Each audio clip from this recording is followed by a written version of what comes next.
We're gonna teach you guys all about Euripides. What a guy! Euripides was born in 480 BCE on Salamis Island, Greece. His father was a retailer.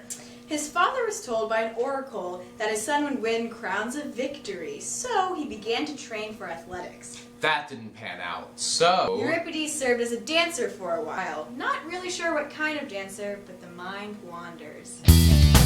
Eventually, he calmed down and married a woman named Melito. They had 3 sons. In 445 BCE, he entered the festival of Dionysus for the first time. And he won his first of 4 victories in 441 BCE, and 19 of his supposed 90 plays survived. He personally knew Socrates, Protagoras, who was a philosopher before Socrates, and Anaxagoras, who was, get this, another philosopher. Fun fact, Euripides had a big old personal library.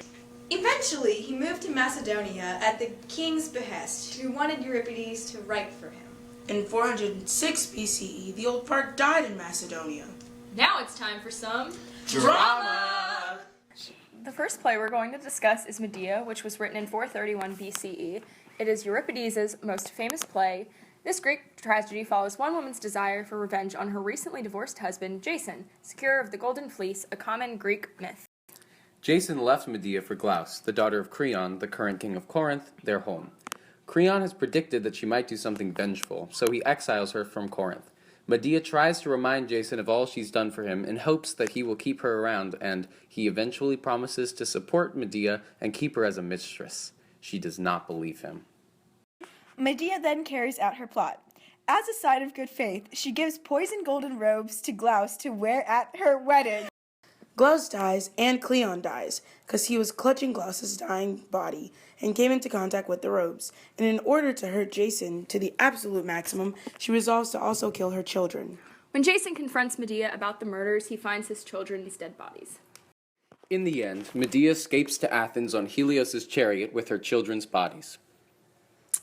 So that's Medea. Everyone hated it at the time.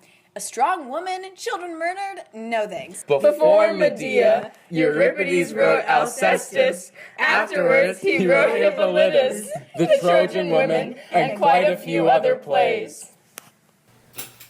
Moving right along. Here is the Bacchae, which was written after the Phoenician woman and before Orestes, Iphigenia, Olus, and Cyclops.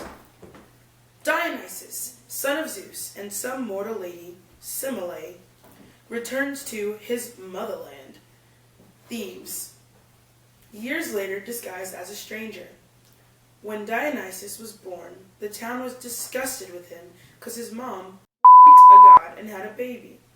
Back to the present.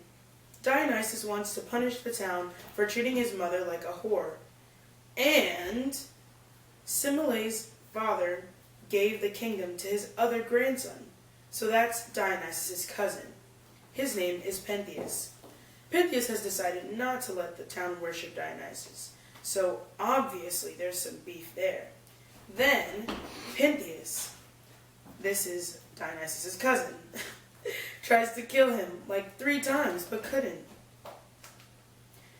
Then suddenly, like an earthquake comes, and Pentheus is left weak and confuzzled.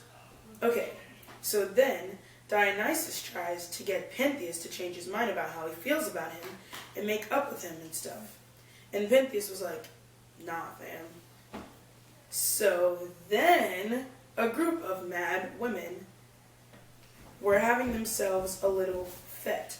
Perhaps a sexy fete, since our man Dionysus likes that stuff. And hanging with animals, and dancing and singing. Dionysus and Pentheus hear about them, and Pentheus is interested.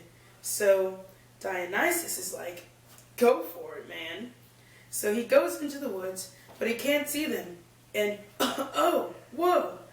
Dionysus makes all the women attack Pentheus. What the heck? And one of the women was actually Pentheus' mother, who didn't recognize him. Then Dionysus goes back to the palace and reveals himself finally to the people and tells them that Pentheus is dead. So, Dionysus is the only heir to the kingdom. Everyone is like, yes, Dionysus, that's my friend. Then, Pentheus's mom brings her son's head to the palace and is crazed, saying the head is like an awesome lion head. And Cadmus, Pentheus's grandpa, was like, lady, what the heck? He goes up to his daughter and clears her brain, so she is finally able to see that it's her son's head. So she starts to sob, and then Dionysus banishes Pentheus's mother from Thebes.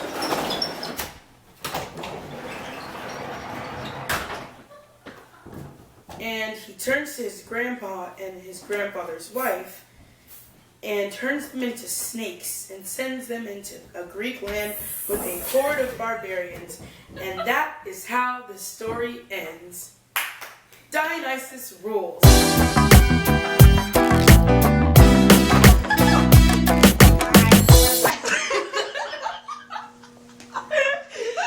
No! I get nightmares!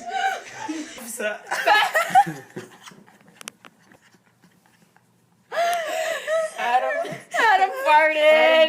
Mr. Bratcher, we need help.